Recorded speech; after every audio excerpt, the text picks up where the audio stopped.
Bonjour à toutes et à tous. Aujourd'hui, nous allons parler des statues, des images taillées et des faux dieux, des reliques. Comme beaucoup de gens se prosternent devant les statues, je ne dirai pas qui, je ne m'étalerai pas plus sur le sujet, qui sont une abomination aux yeux de l'Éternel. Donc là, nous allons parler de Joram, fils d'Achab, et nous allons un peu expliquer ce qu'il a fait qui a déplu à l'Éternel. C'est dans 2 Rois, chapitre 3, versets 1 à 3. Joram, fils d'Achab, régna sur Israël à Samarie, la 18e année de Josaphat, roi de Juda. Il régna 12 ans. Il fit ce qui est mal aux yeux de l'Éternel. Non pas toutefois comme son père et sa mère. Il renversa les statues de Baal que son père avait faites, mais il se livra au péché de Jéroboam, fils de Nébat, qui avait fait pécher Israël, et il ne s'en détourna point. Donc, on va lire un autre passage qui est dans 2 Chroniques 33, versets 1 à 8. Donc, Manassé avait 12 ans lorsqu'il devint roi. Il régna 55 ans à Jérusalem. Il fit ce qui est mal aux yeux de l'Éternel, selon les abominations des nations que l'Éternel avait chassées devant les enfants d'Israël. Il rebâtit les hauts lieux qu'Ézéchias, son père, avait renversés. Il éleva des autels au Baal, il fit des idoles d'Astarté, et il se prosterna devant toute l'armée des cieux et la servit. Il bâtit des autels dans la maison de l'Éternel, quoique l'Éternel ait dit, c'est dans Jérusalem que sera mon nom à perpétuité. Il bâtit des autels à toute l'armée des cieux dans les 2 parvis de la maison de l'Éternel. Il fit passer ses fils par le feu dans la vallée des fils de Hinnom. Il observait les nuages et les serpents pour en tirer des pronostics. Il s'adonnait à la magie. Il établit des gens qui évoquaient les esprits et qui prédisaient l'avenir. Il fit de plus en plus ce qui est mal aux yeux de l'Éternel afin de l'irriter. Il plaça l'image taillée de l'idole qu'il avait faite dans la maison de Dieu, de laquelle Dieu avait dit à David et à Salomon son fils, « C'est dans cette maison et c'est dans Jérusalem que j'ai choisi parmi toutes les tribus d'Israël que je veux à toujours placer mon nom. Je ne ferai plus sortir d'Israël, du pays que j'ai destiné à vos pères, pourvu seulement qu'ils aient soin de mettre en pratique tout ce que j'aurai commandé selon toute la loi des préceptes et les ordonnances prescrites par Moïse. » Donc, comme on peut voir ici, Manassé, il fit ce qui était une abomination aux yeux de l'Éternel. Il s'est mis à adorer des faux dieux, il s'est mis à ériger des statues. Il faut savoir que Dieu a horreur qu'on se prosterne devant des statues ou des idoles taillées par des mains d'hommes. Le seul médiateur entre Dieu et les hommes, c'est Jésus.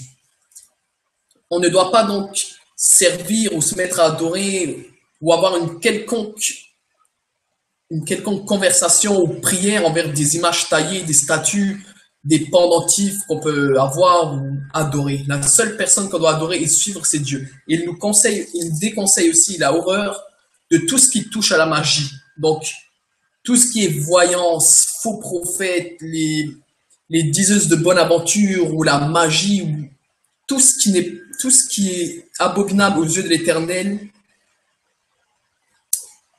tout ce qui n'est pas correct aux yeux de l'Éternel, ce sont les statues, la magie et tout ce qu'on peut voir que le monde nous laisse croire, les voyants, tout ça, ce n'est pas de Dieu. Et ce n'est pas des fruits que Dieu nous demande et ce n'est pas dans ses commandements. Donc toute personne qui se met à consulter ou veut lire dans les étoiles ou se faire prédire l'avenir est en abomination à l'Éternel. Il faut servir Dieu dans son intégrité avec sa parole et suivre ce qu'il nous dit dans sa parole et non se fier aux hommes, aux images ou aux statues. Car ce n'est pas comme ça qu'on héritera du royaume des cieux qui nous a été promis. Si Philippe, tu veux ajouter Bien sûr, quelque bien chose? sûr. Tout à fait, le frère a raison, hein. Donc, on voit très bien dans l'écriture sainte que, voilà, les abominations sont là, les images taillées, les idoles qui sont à proscrire. Et c'est très bien. Donc, Joram, on a vu l'exemple de Joram, on a vu l'exemple de, voilà, les exemples des personnages dans l'écriture qui ont commis, des gens du peuple, qui ont commis donc des péchés.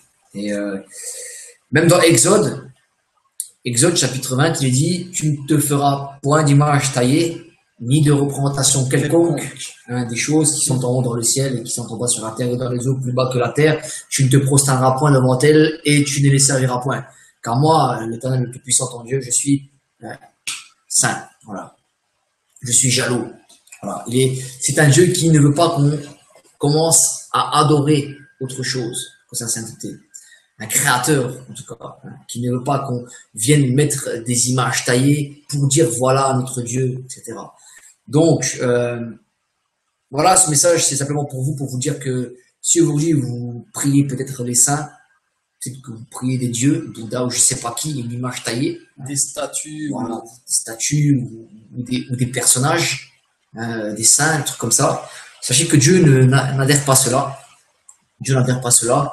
Vraiment, il faut que vraiment vous vous repentez. Voilà, c'est vraiment ce que j'avais ajouté par rapport aux frères. C'est vraiment que vous vous repentez. Et il y a vraiment beaucoup de choses à dire. Donc Claude, si tu veux encore peut-être ajouter quelque chose, voilà, peut-être dans l'écriture, dans l'écriture, peut-être tu aimerais ajouter quelque chose. Ouais, donc là, on va avoir 2 Chroniques 14, versets 1 à 4. Asa fit ce qui est bien et droit aux yeux de l'Éternel son Dieu. Il fit disparaître les autels de l'étranger et les hauts lieux. Il brisa les statues et abattit les idoles. Il ordonna à Juda de rechercher l'Éternel, le Dieu de ses pères, et de pratiquer la loi et les commandements. Il fit disparaître de toute la ville de Juda les hauts lieux et les statues consacrées au soleil, et le royaume fut en repos devant lui. Donc, comme on le voit ici, si on veut être correct et juste aux yeux de l'Éternel, débarrassez-vous de toutes les choses qui puissent être un obstacle entre votre relation entre vous et Dieu. Le seul médiateur entre Dieu et les hommes, je le répète, est Jésus-Christ, Yoshua. Donc, débarrassez-vous, comme l'a fait Asa, débarrassez-vous de toutes les statues, les reliques, les saints. Toutes ces choses ne vous reprendront pas et ne vous aideront pas dans la vie. Et ce n'est pas par elles que nous aurons accès au royaume de Dieu qui nous a été préparé. Repentez-vous si vous avez adoré ou fait des prières envers des saints ou des idoles ou des choses qui sont en abomination à l'Éternel. Et priez le seul vrai Dieu par le biais de son Fils premier-né, Jésus-Christ. Amen. C'est-à-dire, Philippe, c'est... Donc, moi, je vais ajouter encore un passage pour, justement, effectivement, donc, on voit ici, hein, donc, le personnage dans l'écriture, le peuple de Dieu, hein, comme mentionné Claude, ici, donc, était intègre, et il a choisi, donc, effectivement, comme a dit Claude, de suivre le seul vrai Dieu. Le seul vrai Dieu, la vérité. Hein. Il a balayé tous les idoles. Donc, si aujourd'hui, vous avez peut-être des posters, hein, vous avez des posters avec un faux Christ, hein, dessus, un blanc, aux yeux longs, aux cheveux longs, tout ça. Hein, ce n'est pas le Christ mentionné dans l'écriture, d'ailleurs. Le Christ n'a jamais eu d'image, on n'a jamais, voilà. Hein. Donc, le Christ n'a jamais dit d'adorer une image. Voilà. Donc, vraiment, jetez ça. Jetez ça, vraiment. Si vous avez des statues, peut-être d'un faux Christ, hein, ou peut-être d'une idole quelconque, un Bouddha ou je sais pas quoi, jetez ça vraiment dans la poubelle. Débarrassez-vous de ça, parce que Dieu a en horreur ces choses. Vraiment, c'est vrai ce qu'il a dit le frère ici. Hein. Vraiment, Dieu a en horreur ces choses. Et j'aimerais rajouter un passage donc pour vous, par rapport à 2 Chroniques, chapitre 19, donc le verset 3 aussi, pour partager avec le frère par rapport à ça. Donc, il est dit, mais il s'est trouvé de bonnes choses en toi, car tu as fait disparaître du pays les idoles et tu as appliqué ton cœur à chercher Dieu. Donc, quelquefois, hein, comme le frère a dit, on ne cherche pas Dieu, on cherche autre chose. Et on doit se concentrer, justement, comme a dit le frère, à chercher Dieu. Voilà. Et donc, à jeter toutes ces choses. Hein. Et donc, il y a des choix à faire, des décisions à prendre qui sont importantes. Donc, peut-être des religieux hein, nous écoutent dans cette vidéo aussi. Donc, vous allez peut-être vous reconnaître dans cette vidéo par rapport à cela, par rapport aux images taillées, par rapport aux images, aux idoles, aux statues, aux incantations, ou peut-être aux colliers, vous savez, à la magie, c'est ça. Toutes les abominations. Donc, débarrassez-vous de ça, quoi. Je veux encore peut-être ajouter... Parce que parfois, on va chercher des solutions miracles, on va payer des fortunes pour...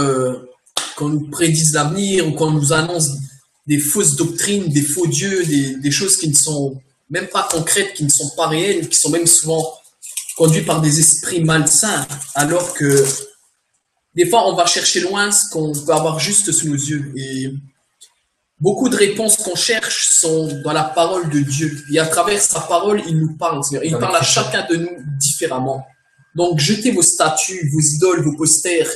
Prenez la lecture, achetez-vous une Bible et vous trouverez beaucoup de réponses aux questions que vous vous posez. Quel est votre plan sur Terre? Qu'est-ce qu'il y a après la mort? Où allons-nous? Qui sommes-nous? Et vous verrez un Dieu vivant qui vous parle et qui vous répondra à toutes les questions que vous vous posez. Si vous l'invoquez, lui, le seul vrai Dieu, par la prière, et que vous êtes intègre dans sa parole. Donc, je vais ajouter un passage, Néhémie 9, versets 17 à 18. Donc,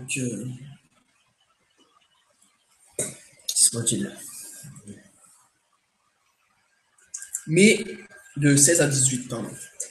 Mais nos pères se livrèrent à l'orgueil et raidirent leurs coups. Ils n'écoutèrent point tes commandements. Ils refusèrent d'obéir et ils mirent en oubli les merveilles que tu avais faites en leur faveur.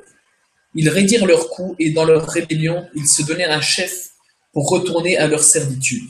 Mais toi, tu es un Dieu prêt à pardonner, compatissant et miséricordieux, lent à la colère, riche en bonté. Tu ne les abandonnes pas.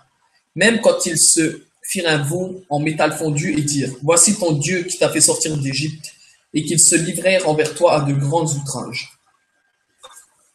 Donc, comme on voit là, les incrédules, si je peux appeler ça comme ça, donc Dieu les a fait sortir d'Égypte, et eux, ils ont encore érigé un veau d'or, comme il est dit dans la parole, et ils se mirent à l'adorer. Et c'est encore, le peuple se mit à l'adorer. C'est encore une abomination devant Dieu. Mais si vous vous repentez, vous demandez pardon et vous vous engagez à le suivre dans son intégrité, c'est un Dieu lent à la colère et miséricordieux. Il vous pardonnera. Il vous montrera que c'est un Dieu d'amour, un Dieu riche en amour, en bonté et en miséricorde. Et il vous dira, il vous fera sentir son amour et il vous dira le plan que vous avez à faire ici avant de le rejoindre, avant qu'on hérite nous-mêmes du royaume qu'il a préparé pour nous. Ça. Donc, c'est vrai, frère, on doit concentrer son amour sur le Créateur divin, le seul, l'unique, sans image taillée, sans représentation quelconque, et pas besoin d'amulettes, de gris-gris, de choses un peu, voilà, qu'on aurait attachées, magiques, ou des choses qui, soi-disant, pourraient nous aider. Parce que, c'est vrai, frère, alors, selon vous, Dieu ne peut pas vous aider sans gris-gris, sans collier, ou c'est quoi votre créateur? Nous, notre créateur, il est tout puissant. Il est tout puissant, il peut faire tout ce qu'il veut. Dieu fait tout ce qu'il veut, dit l'Écriture. C'est impossible aux hommes est possible à Dieu. C'est ça, Luc 18, 27, donc c'est ça. Ce qui est impossible à l'homme est possible. Tout est possible à Dieu.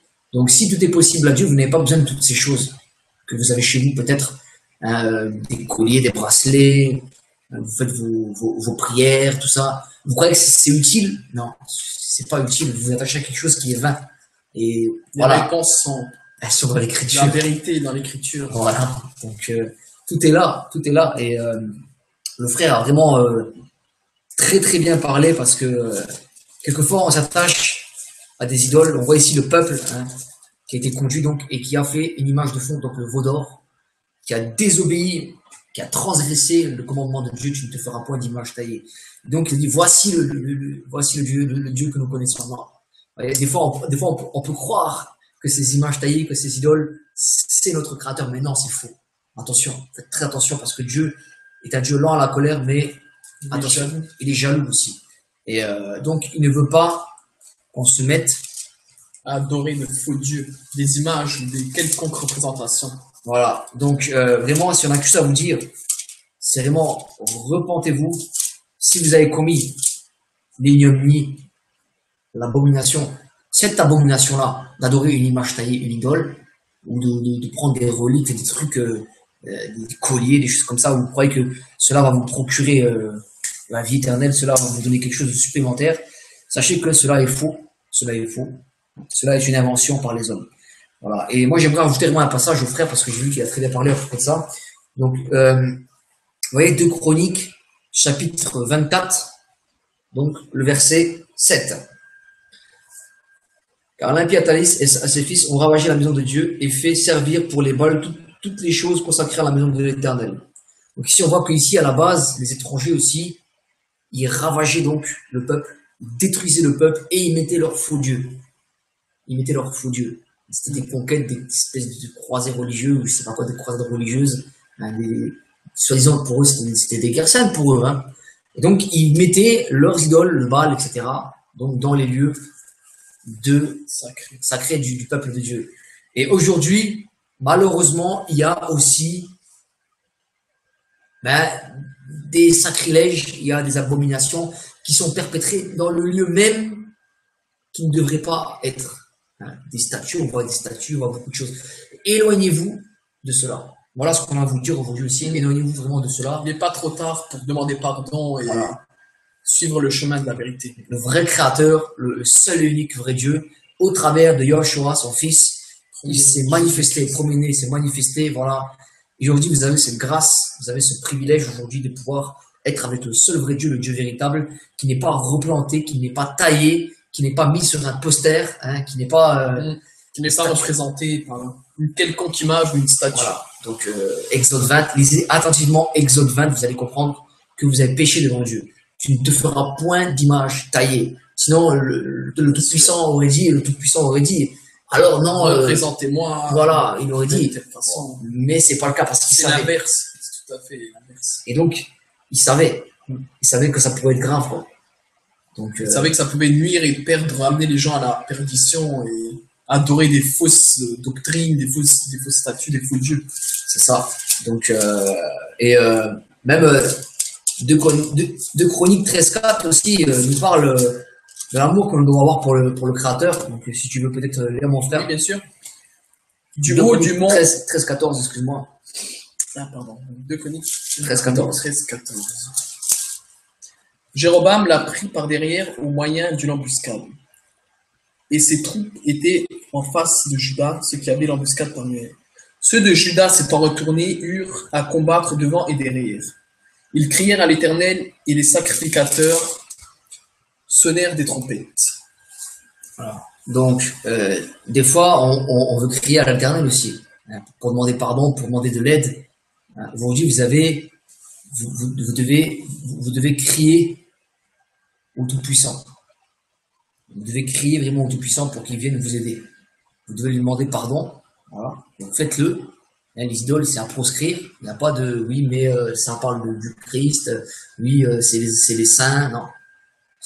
Faites attention. Il y aura beaucoup de faux prophètes. Voilà. Hein. Dans la parole. Matthieu 24 dit qu'il y aura des faux prophètes, des faux Christ aussi. Et ils séduiront beaucoup de gens. Il y aura de faux oins, de faux messies. Et ils séduiront beaucoup de gens. Ne les écoutez pas.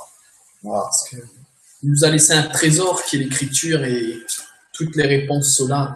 Donc, voilà. Vraiment, ne vous laissez pas endormir ou manipuler par des fausses doctrines alors que toutes les réponses sont dans la parole. Il suffit de lire et de demander à Dieu la sagesse et l'intelligence pour pouvoir marcher dans sa parole et dans son intégrité. Vraiment, nous ne faisons pas ça dans un but de nous montrer ou de nous croire supérieurs, mais vraiment, comme le Seigneur nous le demande, c'est pas avec un esprit d'amour et de pouvoir sauver les frères, nos frères et sœurs, même ceux qui sont dans d'autres doctrines, et leur apporter un message de paix et d'amour. Car tout ce qui est guerre, statue et magie, ce n'est pas de Dieu. C'est pas ça qui vous ramènera au royaume qui nous a été promis.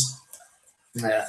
Vraiment, c'est important que vous compreniez cette réalité spirituelle, que Dieu n'adhère pas du tout les idoles, les images taillées, voilà, et ni même la magie, toutes ces choses, quoi. Donc c'est à vous de changer, c'est à vous de vous repentir, hein, c'est à vous de comprendre.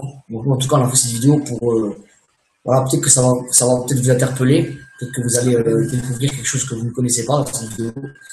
C'est pas dans le but de vous attaquer, de vous faire du mal, comme il a dit le frère, c'est vrai, hein, frère, on n'a pas le but d'attaquer quoi que ce soit, mais de montrer à la lumière de la parole, donc, ce qui est écrit, hein, parce que lui-même Christ a eu cette confrontation avec donc Satan. Il a dit, il est écrit, donc il était obligé de le faire taire. Depuis le commencement, voilà. Quand il a trompé Ève, voilà. Il essaie toujours de tromper. Il a introduit le péché sur la terre. Voilà, il essaie toujours de tromper. Et le plus grand mensonge qu'il a jamais fait, c'est de faire croire qu'il n'existe pas. Donc, posez-vous les bonnes questions. L'ennemi existe, hein, Satan existe, et il veut que vous soyez perdus, malheureusement. Il veut que vous adorez des idoles, il veut que vous désobéissez à Dieu. Donc, ne désobéissez pas au Créateur. Ne dites pas oui, mais c'est ma religion. Non, vous avez tort. Parce que si réellement vous voulez suivre le Créateur, il a donné des commandements. Des commandements qui sont dans sa parole que vous devez lire. Voilà. Donc, suivez ces commandements, obéissez à ces commandements, et ensuite, vous serez avec le Créateur. Avec le vrai Créateur, avec celui qui a prescrit ces commandements, avec celui qui a parlé à son peuple, et nous aussi qui l'avons accepté aujourd'hui. Voilà. Donc, ce n'est pas une idole, ce n'est pas une image taillée, c'est pas une relique, c'est pas un collier, c'est pas un bijou. Hein, c'est pas ça qui va vous protéger. Voilà. Donc, faites attention vraiment. Vas-y frère, je t'en prie, si tu veux parler encore peut-être de... On espère que par notre message de paix et d'amour réellement qu'on vous apporte, vous puissiez vous détourner de toutes ces images, ces statues ou autre chose, et que vous puissiez vraiment vous procurer une Bible et lire vraiment ce qui est agréable et bon de faire aux yeux de l'Éternel, afin que vous puissiez connaître la vérité et marcher dans l'intégrité avec Dieu et vraiment connaître son amour, et comme nous, vous puissiez être remplis d'amour et de paix et transmettre ça à votre tour aux personnes ou à vos familles ou à vos amis qui sont dans l'égarement. Voilà, c'est très clair. Hein. De toute façon, maintenant, aujourd'hui, si vous n'avez pas accepté le Messie, en tout cas de suivre son enseignement, de suivre sa parole, parce que son enseignement, l'enseignement du Messie Christ, c'est un rappel de la loi des 10 commandements, donc, et il la rend plus excellent même, je dirais. Et quand on le suit, on suit la vérité, on suit le Dieu vivant, on suit le Créateur, donc au travers de sa parole. Et vraiment, nous vous invitons à venir à lui, parce qu'il est mort, crucifié pour nos péchés, et il a ressuscité. Et il a ressuscité, il est vivant, et c'est afin que nous soyons sauvés. Donc Jean 3,36 dit, c'est celui qui croit au Fils qui a la vie éternelle. Voilà. D'autres passages dit qu'il ne passe pas en jugement, etc. Donc il y a une grâce qui vous est offerte, la grâce de ne pas passer en jugement, d'être gracié. Mais ça implique des choix, ça implique des décisions, comme on en a parlé, frère. Hein. Bien sûr. C'est ce qu'on va vous dire. Donc les idoles, il faut proscrire. Il y a des choses qu'il faut suivre. Déjà, se débarrasser de tout ce qui peut être un obstacle à votre relation entre vous et Dieu. Voilà. Donc ça, c'est important. Hein. Il faut faire des choix dans la vie. C'est lui, il faut renoncer à beaucoup de choses. Hein. C'est ça, ça implique aussi cela dans notre vie. Quand nous choisissons de suivre le Messie au travers du Créateur vivant, hein, qui a donné cette parole vivante du Christ, pour nous guider dans la vérité et pour nous amener à la repentance et à la vie éternelle, pour être sauvé. Une fois qu'on passe de l'autre côté. Hein. Bien sûr. Donc voilà, donc si tu veux me rajouter encore quelque chose, mon frère, pour dire, hein, par rapport, je te laisse sa parole. Donc on se tient, mon frère et moi, on se tient vraiment à votre disposition. Si vous avez des questions, des doutes ou des moments de confusion que vous voulez parler, vous pouvez nous contacter par Google+. Puis n'hésitez pas à rejoindre une assemblée ou vous procurer une Bible ou n'hésitez pas, il n'est pas trop tard pour rentrer, pour demander pardon à Dieu, se repentir et marcher avec sa parole, marcher avec intégrité et lui faire des choses qui soient agréables pour pouvoir hériter de son amour et du royaume qui nous a été promis. C'est ça. Voilà. En tout cas, bon, on vous remercie. Hein. Merci. Hein. J'espère que cette vidéo pourra toucher des gens qui sont un peu dans l'égarement ou en recherche. À bientôt. À bientôt.